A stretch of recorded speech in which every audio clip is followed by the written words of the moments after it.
नमस्कार, मैं हूं अंकुर और आप देख रहे हैं सत्यहिंदी.com। आइए एक नजर डाल लेते हैं अब तक की सुर्खियों पर।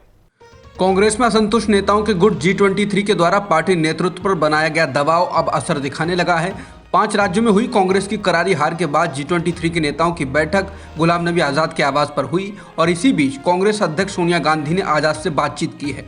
माना जा रहा है कि कांग्रेस हाईकमान ने आजाद से संपर्क साधकर पार्टी में किसी तरह के बिखराव की आशंका को दूर करने और दूरियों को खत्म करने की कोशिश की है।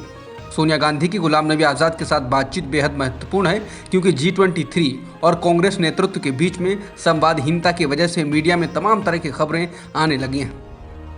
गुरुवार को G23 की मीटिंग में शामिल होने वाले हरियाणा के पूर्व मुख्यमंत्री भूपेंद्र सिंह हुड्डा ने आज राहुल गांधी से मुलाकात की है। एनडीटीवी ने सूत्रों के हवाले से ये कहा है कि हुड्डा हरियाणा प्रदेश अध्यक्ष शैलजा कुमारी के कामकाज से नाखुश हैं और उनकी नज़र हरियाणा कांग्रेस में भी शीर्ष पर है।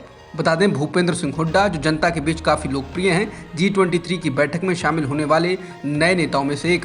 चुनाव से पहले ही कांग्रेस के भीतर रहकर कांग्रेस को असहज करने वाले नवजोत सिंह सिद्धू ने अब भगवंत मान को पंजाब का मुख्यमंत्री बनने पर बधाई दी है। उन्होंने ट्वीट कर कहा है कि सबसे खुशनसीब आदमी वो है जिससे कोई उम्मीद नहीं करता है। बहुत सारी उम्मीदों के साथ भगवंत मान पंजाब में माफिया विरोधी नए युग की नई शुरुआत है।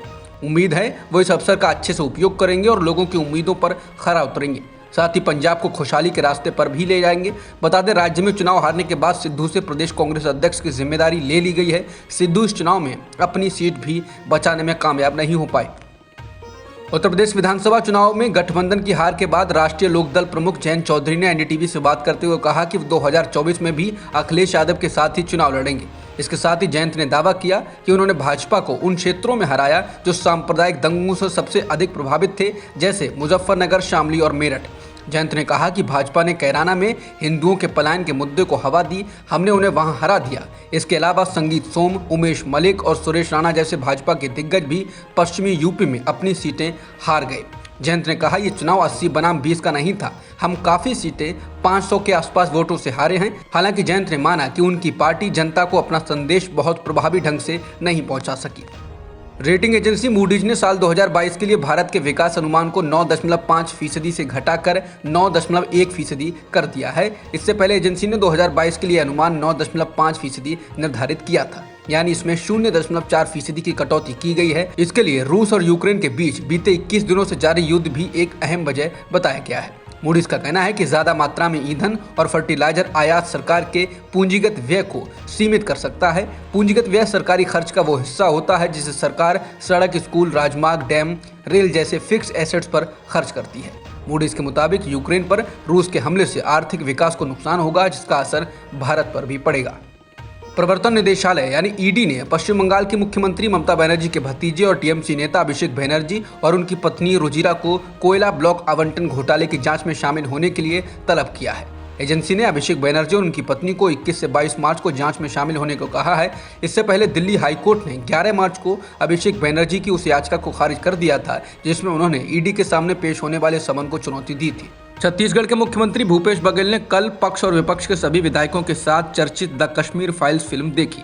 फिल्म देखने के बाद छत्तीसगढ़ के मुख्यमंत्री भूपेश बघेल ने आरोप लगाया कि भाजपा के सहयोग से चलने वाली केंद्र सरकार ने उस वक्त नरसंहार को रोकने की कोशिश नहीं की थी। बघेल ने कहा कि इस नरसंहार में न केवल हिंदू बल्कि सभी लोग मारे गए थे जो कि भारत के साथ खड़े थे। इनमें सिख, मुस्लिम, बौद्ध और अन्य वर्ग के लोग भी शामिल थे। बघेल ने कहा, फिल्म में दिखाया गया है कि भाजपा के सहयोग से चलने वाली सरकार ने कश्मीरी पंडितों को रोकने का प्रयास नहीं किया बल्कि उनसे भाग जाने को कहा गया। उन्होंने कहा कि फिल्म में आधा सच दिखाया गया है, केवल समस्या दिखाई गई है, उसका समाधान नहीं बताया गया है। इंटरनेशनल कोर्ट ऑफ जस्टिस यानी ICJ ने बुधवार को रूस को आदेश दिया है कि वो यूक्रेन के खिलाफ सैन्य कार्रवाई बंद कर दे।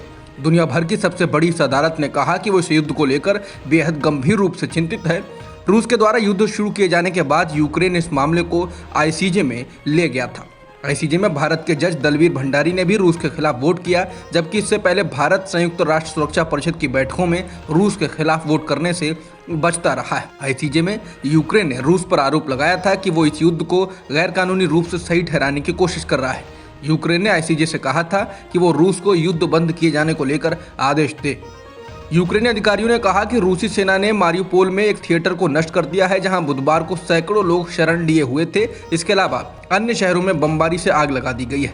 बता दें, दोनों पक्षों में युद्ध समाप्त करने को लेकर लगातार बात हो रही है। रूस और यूक्रेन दोनों ओर से कहा गया है कि बातचीत अच्छी दिशा में चल रही है। इसी दौरान रूस के हमले कम नहीं हुए हैं।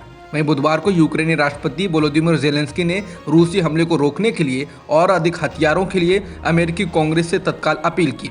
अमेरिकी राष्ट्रपति जो बाइडेन ने यूक्रेन की सेना के लिए अतिरिक्त $800 मिलियन की घोषणा की और कहा कि रूसी व्लादिमीर पुतिन एक युद्ध अपराधी हैं। रूस यूक्रेन पर हमले तो जारी रखे हुए है, लेकिन इस दौरान उसको भी काफी नुकसान का सामना करना पड़ रहा है। न्यूयॉर्क टाइम्स ने अमेरिकी अनुमानों के हवाले से कहा है कि यूक्रेन में कम से कम 7,000 रूसी सैनिक मारे गए हैं और 14,000 से अधिक घायल हुए हैं। अब तक की खबरों में इतना ही। बाकी खबरों के लिए बने रहिए सत्यहिंदी.com के साथ।